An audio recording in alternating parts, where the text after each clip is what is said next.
TNTV Tamil ஊடகம், தனித்துவமான தமிழ் ஊடகம். உலகெங்கிலும் வாழும் டிஎன்டிவி இயற்கை உண்மை ஊடகம் பார்வையாளர்களுக்கு அன்பு வணக்கம். வடலூர் திருவுருட் பிரகாச ராமலிங்க வள்ளற்பெருமானார் தர்மசாலை என்கிற சமரச சுத்த சத்திய தர்மசாலையை உருவாக்கியதனுடைய அடிப்படை அது மிகப்பெரிய ஒரு இதுவரையிலும் உலகில் மக்கள் சந்தித்து கொண்டிருக்கக்கூடிய பிரச்சனைகளுக்கு தீர்வு என்னன்னே தெரியாமல் தத்தளித்து கொண்டிருந்த கோடானு கோடி மக்கள் அவ்வாறு தத்தளித்து இறந்து போன மக்களுக்கெல்லாம் அவர்களிடம் இருந்த ஒரு கேள்விக்கான விடை தான் பார்த்திங்கன்னா தர்மசாலை என்பது ஏதோ ஒரு உணவளிக்கக்கூடிய இடம் அப்படின்னு பல பேர் மேலோட்டமாக நினச்சிட்டு இருக்காங்க. பொருட்களை நன்கொடை வாங்கி சமைச்சு 4 பேருக்கு கொடுத்துட்டா போதும், அப்போ தர்மசாலையினுடைய அந்த கடமை முடிந்து விட்டதாக நினைக்கிறாங்க. அப்படி இல்லவே இல்லை. தர்மசாலை என்பது மிக உன்னதமான ஒரு மெய்யியலினுடைய ஒரு அடிப்படை. ஜீவகாருண்யமே மோட்ச வீட்டின் திறவுகோல் அப்படின்னு வள்ளற்பெருமானார் சொல்றாங்கன்னா, அந்த ஜீவகாருண்யத்தினுடைய மிக முக்கியமான முதன்மையான பணி இந்த தர்மசாலை. அப்ப தர்மசாலை தான் நீங்க ஜீவகாருண்யம் என்பது, அந்த தர்மசாலை தான் இந்த ஜீவகாருண்யம் என்பது இந்த தர்மசாலை தான் மோட்ச வீட்டின் உண்மையான திறவுகோல். ஆக தர்மசாலை தான் மோட்ச வீட்டினுடைய முதல் உண்மையான திறவுகோல் என்பதைத்தான் வள்ளற்பெருமானார் நமக்கு உணர்த்துறாங்க. அப்போ மோட்ச வீட்டுக்கே திறவுகோலாக இருக்கக்கூடிய தர்மசாலையை எவ்வளவு நம் உயர்ந்த அடிப்படையில் புனிதமாகவும் தூய்மையாகவும் உள தூய்மையாகவும் அதே போல நீங்கள் மன தூய்மையாகவும் அதை கையாள வேண்டும் அப்படிங்கிறத நம்ம இந்த நேரத்தில் சிந்திச்சு பார்க்கணும். என்ன காரணம்னா, நீங்கள் சாமு கந்தசாமி அவர்கள் தெளிவாக சொல்றாங்க. அவர் அந்த தர்மசாலையை பொறுத்த வரையிலும் அதை வழிபடு கோயிலாகவே அப்பொழுது பாவித்திருக்கிறார்கள். வள்ளற்பெருமானார் இந்த காலத்தில் சாமுக்கா தன்னுடைய பாடல்களை சொல்றாங்க. அதை பாடல்கள் பாடிக்கொண்டே, பெருமானாருடைய பாடல்களை பாடிக்கொண்டே 3 முறை வலம் அதை வணங்கிவிட்டு தான் நீங்க இருக்காங்க. அப்போ அது வணங்குதற்குரிய ஒரு இடம். தர்மசாலை நம்ம திருவருட் பெருவழி தலத்தில் உள்ள தர்மசாலை என்பது அது வணங்குதற்குரிய கோயிலுக்கு ஈடான ஒரு தலம். அதை வலம் வணங்கி வந்திருக்கிறார் சாமுக்கா அவர்கள், விளக்கேற்றி வைத்திருக்கிறார்கள். என்ன காரணம்னா, அந்த இடம் கோடிக்கணக்கான மக்களுடைய கோடிக்கணக்கான ஆன்மாக்களுக்கு உயிர் கொடுத்த இடம்.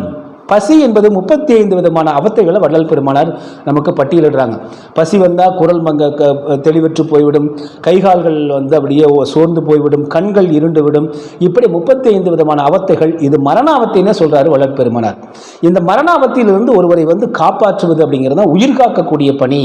அப்படின்னா ஒரு நாளைக்கு 3 வேளை நம்ம உணவு உண்டோம்னா 3 வேளை நாம் இறப்பை நோக்கி போகிறோம் என்றுதான் பொருள். இதை வள்ளற்பெருமான் இன்னொரு அழகா சொல்லுவாங்க. எப்படி ஒரு வீட்டிற்கு நம் பணம் வாடகை கொடுத்து அங்கே தங்கி இருக்கிறோமோ, அதுபோல இந்த உடம்பு என்ன வீட்டிற்குள் நாம் தங்கி இருப்பதற்கு கொடுக்கக்கூடிய வாடகை தான் உணவு அப்படின்னு வள்ளற்பெருமானார் சொல்றாங்க. அப்படிப்பட்ட மிக உன்னதமான அந்த தர்மசாலையை நாம் எப்படி நடத்தணும், எப்படி அதற்கு மதிப்பளிக்க வேண்டும், இவ்வளவு உன்னதமாக அதை வணங்க வேண்டும். ஆனால் இன்று திருவருட் பெருவழி தலத்தில் இருக்கக்கூடிய தர்மசாலை அப்படி நடத்தப்படுகிறதா? சுற்றிலும் பார்த்தீங்கன்னா நமக்கு அதிர்ச்சி அளிக்கக்கூடியதாக இருக்குது. அந்த சாப்பிட்ட இலைகள் எல்லாம் சுற்றிலும் அங்கே கிடக்குது. மாடுகள் அவற்றை மேய்கின்றன. தூய்மையற்று இருக்கிறது.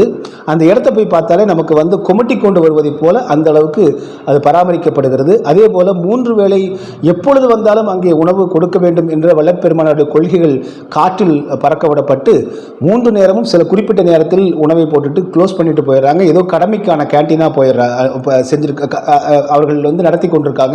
அப்படிங்கிற அதிர்ச்சி அளிக்கக்கூடிய ஒன்றா இருக்கு. அங்க ஒரு விளக்கை மட்டும் பொருத்தி வச்சுட்டு அதை வரக்கூடியவங்களுக்கு இதுதான் ஒரு சுற்றுப்பயண காட்சிகளை போல காண்பித்துக் கொண்டிருப்பதல்ல. அந்த இடம் வள்ளற்பெருமானாரும் சாமுக்கா அவர்கள் எப்படி அந்த இடத்தை அவ்வளவு வணங்கப்படக்கூடிய இடமாக ஒரு கோயில் போல அவர்கள் கருதினார்களோ, அதுபோல அங்கே புனிதம் காக்கப்பட வேண்டும். செருப்பெல்லாம் அங்கே போட்டுட்டு அவர்கள் அங்கே போட்டுட்டு போறது, அங்கே பார்த்தீங்கன்னா ஒரு தூய்மையற்றதாக வைத்திருப்பது, இதோ கடமைக்காக செய்வது, அங்கே உணவு சாப்பிட வரவங்கலாம் ஏதோ பிச்சைக்காரர்களை போல அவர்களை கையாள்வது என்பதெல்லாம் தர்மசாலையினுடைய கொள்கைக்கு நேர் எதிரானவை. அங்கே உணவு உண்ணக்கூடிய ஒவ்வொருவரும் திருவுட் பிரகாச ராமலிங்க வள்ளல் பெருமானாரால் அழைக்கப்பட்டவர்கள், அதை அருட்பெருஞ்சோதி ஆண்டவரால் அருளப்பட்டவர்கள் தான் அங்கே உணவு உண்றாங்க. அப்போ அங்கே வரக்கூடிய ஒவ்வொரு ஆன்மாவும் அவர்கள் ஏதோ ஒரு காலத்திலோ அல்லது எதிர்காலத்திலோ இந்த சமரச சுத்த சன்மார்க்கத்தில் இணையப் போகிறவர்கள். அவர்கள் பேரான்மாக்களாக மாறப்போகிறவர்கள்.